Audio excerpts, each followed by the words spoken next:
The humid air of downtown Curitiba clung to the skin like a shroud, as the city breathed a heavy, expectant sigh under the weight of secrets yet to be uncovered.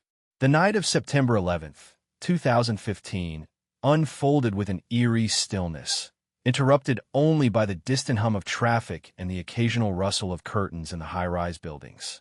On the 31st floor of an imposing tower, a muted thud shattered the silence, a sound so subtle yet so profound that it drew the city's gaze skyward. Below, a gathering crowd stared at the figure splayed on the pavement, her once vibrant life now reduced to whispers and conjecture. Her name was Ranata Mugiati, a champion who had conquered realms of iron and spirit, yet here she lay, defeated. As the winds snaked through the open window above, brushing against disheveled curtains, it whispered tales of a night marred by chaos and intrigue. Onlookers shivered, not from the chill, but from the palpable tension that hung thick in the air, the haunting prelude to a mystery that would unspool like a twisted, inevitable tragedy. The city of Curitiba had always been a tapestry of contrasts, its sprawling urban landscape dotted with pockets of green serenity, its bustling streets whispering tales of both ambition and despair. The night of September 11th, 2015, was no different. As twilight draped the city in its muted cloak, a crisp breeze swept through the towering skyscrapers, weaving tales of love, power, and secrets in its wake. Underneath this sky, myriad stories unfolded, intersecting, diverging, and sometimes colliding with devastating consequences. High above the city, on the 31st floor of an austere, glass-fronted building, a tragedy was about to unfold, a tragedy that would send ripples through the lives of many and shroud the city in an aura of uneasy speculation. It was within these walls that Ranata Mugiati, a beacon of strength and determination, faced her last night on this earth. Known to her followers as a paragon of fitness and self-discipline, Ranata had carved out a niche for herself in the competitive world of bodybuilding, a testament to her indomitable spirit and relentless drive. The air inside the apartment was thick with an intoxicating mix of emotions and the lingering scent of unfinished liquor. The once orderly space now bore the scars of a tumultuous evening, scattered shoes, a toppled smartphone, and a dining table littered with the remnants of a night that had spiraled beyond control. A half-empty bottle perched precariously among the disarray, its amber liquid catching the dim light and casting a warm, deceptive glow. Rafael Sus Marquez, the man who had called for help, stood amid this chaos, tension etched into the lines of his face. His voice, when he spoke to the emergency operator, was steady yet strained, as if suppressing a tempest of emotions. The words he uttered, "She jumped out the window with me," hung in the air, laden with ambiguity and the weight of untold stories. As the first responders arrived, their faces were masks of professionalism, yet their eyes betrayed the shock of encountering such a scene of profound tragedy. The courtyard below, cordoned off by yellow police tape, had become a morbid stage. Onlookers, drawn by the siren call of catastrophe, gathered in hushed clusters, their whispers a somber accompaniment to the tableau. Renata's body lay still, her vibrant life extinguished, leaving behind only questions and the faint echo of her once formidable presence. The wind coursed through the open bedroom window, making the curtains dance and whisper secrets of a night marred by conflict and despair. Detectives moved through the apartment with deliberate precision, cataloging the evidence of the night's events. The windowsill, too high for a mere accident, bore silent witness to the final moments of Renata's life. A small shelf stood nearby, its innocuous presence now a crucial element in the unfolding narrative of what had transpired. Broken jewelry and handprints on the window frame painted a picture of an encounter fraught with tension, a tragic choreography of desperation and finality. Yet, as the evidence mounted, the story refused to stay confined within its simple outline. Each detail, each fragment of the scene, suggested deeper layers, a complexity that hinted at a premeditated tragedy rather than an impulsive act. As the night wore on, the city held its collective breath, waiting for the truth to emerge from the shadows, to illuminate the dark corners where human nature often hides its most profound truths. In the cold, clinical setting of the interrogation room, Raphael sat, his mind undoubtedly racing back to when he and Renata had first connected, a shared journey that had once held promise but ended here, in a room filled with unanswered questions. As the clock ticked away the minutes, the reality of Renata's demise began to settle like a heavy fog over the city, and the investigation into the night of September 11th, 2015, began in earnest, with a promise to uncover the hidden truths woven into the fabric of that fateful night. The paramedics that her pulse was weak, but she was somehow clinging to life. The air in the apartment was thick, a suffocating blend of stale alcohol and the acrid scent of fear, a byproduct of its transformation from sanctuary to gilded cage. Dust particles danced in the muted sunlight, filtering through heavy drapes, casting an eerie glow over the scene, while the echoes of sirens from the streets below provided a discordant soundtrack to the unfolding tragedy. Raphael stood in the doorway, a figure carved from stone, his expression a riddle of feigned shock and genuine anxiety. In the recesses of his mind, he must have known that this moment, this tableau, would forever redefine him, not as the successful partner of an illustrious athlete, but as the man who had orchestrated Renata's unraveling. The walls whispered secrets he had long suppressed, their surfaces marked by the shadows of arguments and silent acquiescence. As the EMTs maneuvered around the room, their rubber-soled shoes squeaking softly against the wooden floor, they worked with the efficiency of those accustomed to the grim business of life and death. Their voices were low, clinical, and detached, a sharp contrast to the raw human emotion hanging heavy in the confined space. The world outside the apartment had no idea that the narrative of a once-celebrated life was being rewritten in real time. The apartment itself was an extension of the control Raphael had exerted over Renata's existence. Every piece of furniture, every color chosen with precision, screamed of his meticulous influence, an androgynous blend of minimalism and restraint that had slowly become her prison.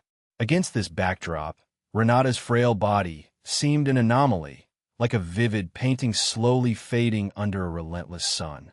She was surrounded by the paraphernalia of her decline, discarded medication bottles bearing labels that were a jarring testament to the chemical grip Raphael had maintained. A half-empty bottle of wine lay nearby, its contents pooling on the floor like a dark omen of despair. The sight was enough to evoke an image of a silent scream, a plea for help that had gone unheard, unanswered. As the paramedics lifted her onto the stretcher, Renata's breath was barely perceptible, her life hanging by a thread as delicate as her brittle bones. Her skin was pale, paper-thin, a stark reflection of the internal battles she had fought daily, battles that had gone unseen by those who could only witness her curated, public persona. Her once vibrant hair, now dull and unkempt, fell across her face, hiding the toll of nights spent in silent compliance. The neighbors watched from their doorways, their expressions a mix of curiosity and pity, but none truly understanding the complexities of a life that had unraveled behind these walls. It was a tragic spectacle, a morbid curiosity that would be dissected over coffee and whispered conversations in the days to follow. They would ultimately remember Renata not as the vibrant athlete, but as the victim of a narrative they hadn't fully comprehended. With Renata's departure for the hospital, the apartment was left in disarray, a still life interrupted by tragedy. The silence that followed was not peaceful, but anticipatory, as if the very air was waiting for the next act in this unfolding drama. Raphael remained, his presence looming like a specter, tethered to a fate that had been in motion long before this moment. Outside, the city continued its relentless pace, indifferent to the individual stories being written within its confines. For Renata, the journey that had started with promise and potential was teetering on the brink of an uncertain future. As the ambulance sped toward the hospital, its siren a mournful wail against the evening sky, the question lingered. Was this the culmination of a calculated descent, or could a thread of hope still be found amidst the unraveling? Detached, a stark contrast to the chaos he had just orchestrated. The lights of the city below flickered like a restless ocean, indifferent to the tragedy that had just unfolded high above. In the dim light of the apartment, the remnants of the night's drama lingered like a dense fog. The air was thick with the acrid scent of fear, desperation, and betrayal, a cocktail of emotions that hung heavily, almost palpable. Raphael stood by the window, the cool night breeze brushing against his face as he listened to the distant wail of sirens growing louder.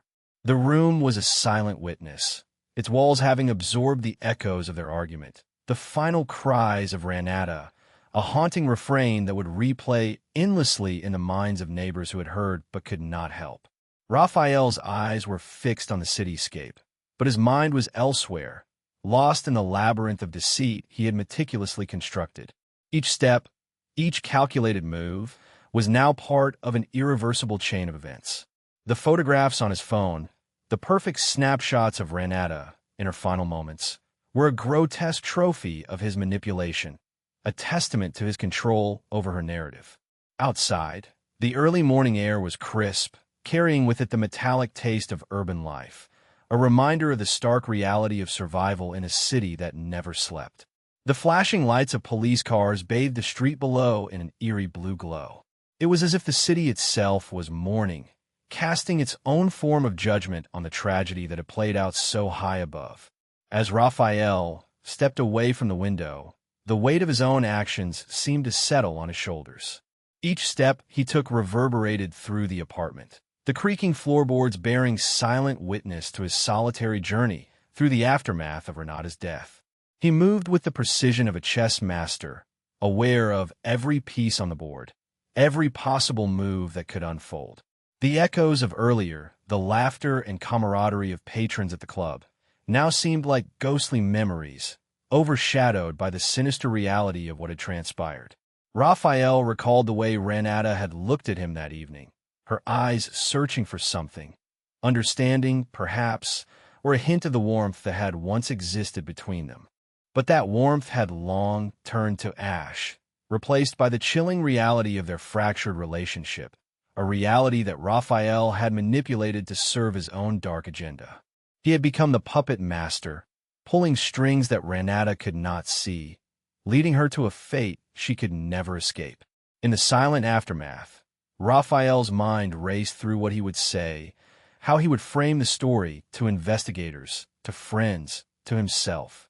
He rehearsed his lines like an actor on opening night, the stakes higher than they had ever been. Inside, a hollow emptiness gnawed at him, a chasm that widened with each passing moment. The sound of footsteps in the hallway drew nearer, the clatter of hurried boots breaking the eerie silence. The investigators would soon flood the scene, their presence a tide that could not be stopped. Raphael took a deep breath, steeling himself for the inevitable confrontation, for the questions that would pierce through his facade. As the door opened, and uniformed officers poured into the room, the stillness shattered, replaced by the hum of professional urgency. Raphael watched as they went about their duty, their practiced efficiency a stark contrast to the chaos he'd unleashed. Yet, in his heart, he knew that the truth, like a slumbering beast, would eventually awaken, ready to devour the lies he had so carefully crafted. Renata's story was far from over. Her voice, though silenced, would continue to resonate, unraveling the threads of deception that had bound her final days. And as Raphael faced the coming storm, the full weight of his actions loomed like a shadow, dark and inescapable, a constant reminder of the line he had crossed, a restraining order against him, citing escalating threats and manipulative behaviors that eerily mirrored the circumstances leading up to Renata's tragic demise. This discovery cast a long, sinister shadow over Raphael, one that no amount of familial influence or whispered rumors could easily dispel. The night air was thick with anticipation as the forensic re-examination loomed. The second autopsy was a grim affair, the kind that drew from the very depths of human truth, unearthing secrets buried under layers of deception. The cold, sterile environment of the forensic lab was a world away from the warmth and vitality that Renata had once brought to those who knew her. The harsh fluorescent lights highlighted the sterile steel tables and the assortment of precise instruments that were about to tell a story that the initial investigation had failed to uncover. As the forensic team methodically worked through their grim task, the room was filled with an oppressive silence, punctuated only by the soft rustle of latex gloves and the metallic clink of surgical tools. The atmosphere was heavy with the scent of antiseptic and the unspoken weight of responsibility to uncover the truth. The air seemed to vibrate with the tension of knowing that the outcome of these findings could shift the tides of justice. Meanwhile, Tina stood resolute outside the lab, her heart a tumultuous storm of hope and dread. Each tick of the clock echoed like a countdown to a potential vindication. She cast her mind back to her childhood, to the laughter-filled afternoons spent with Renata, her sister's bright eyes, an infectious smile, now a painful memory that fueled her relentless pursuit for justice. She could almost feel Renata's spirit beside her, urging her not to relent, to see this through to the end. Inside, the forensic experts paused as they uncovered bruises and abrasions that had not been accounted for in the initial report.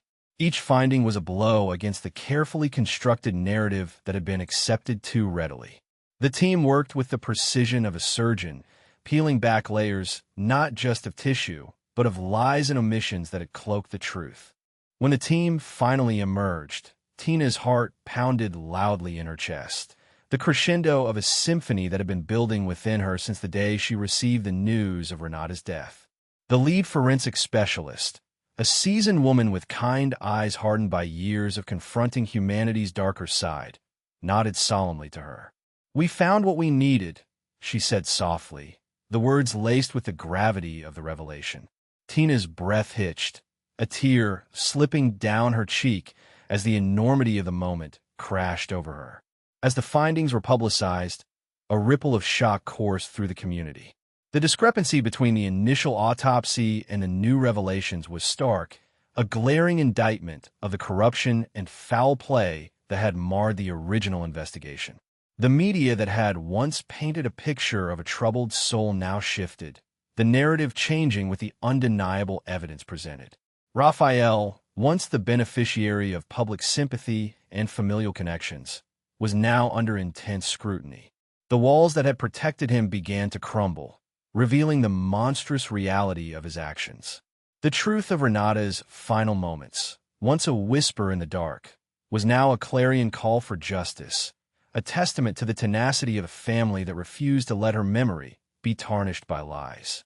In the end, it was Tina's unwavering belief in her sister's innocence and the relentless pursuit of truth by a dedicated few that ensured Renata's story would be heard, her voice no longer silenced by the machinations of those who sought to bury it. And as justice took its course, the memory of Renata's life and the truth of her death became a beacon of hope for others who might suffer in silence, a reminder that even the darkest secrets can be brought into the light. The courtroom's fluorescent lights flickered with an indifferent hum, casting a sterile glow over the gathered assembly.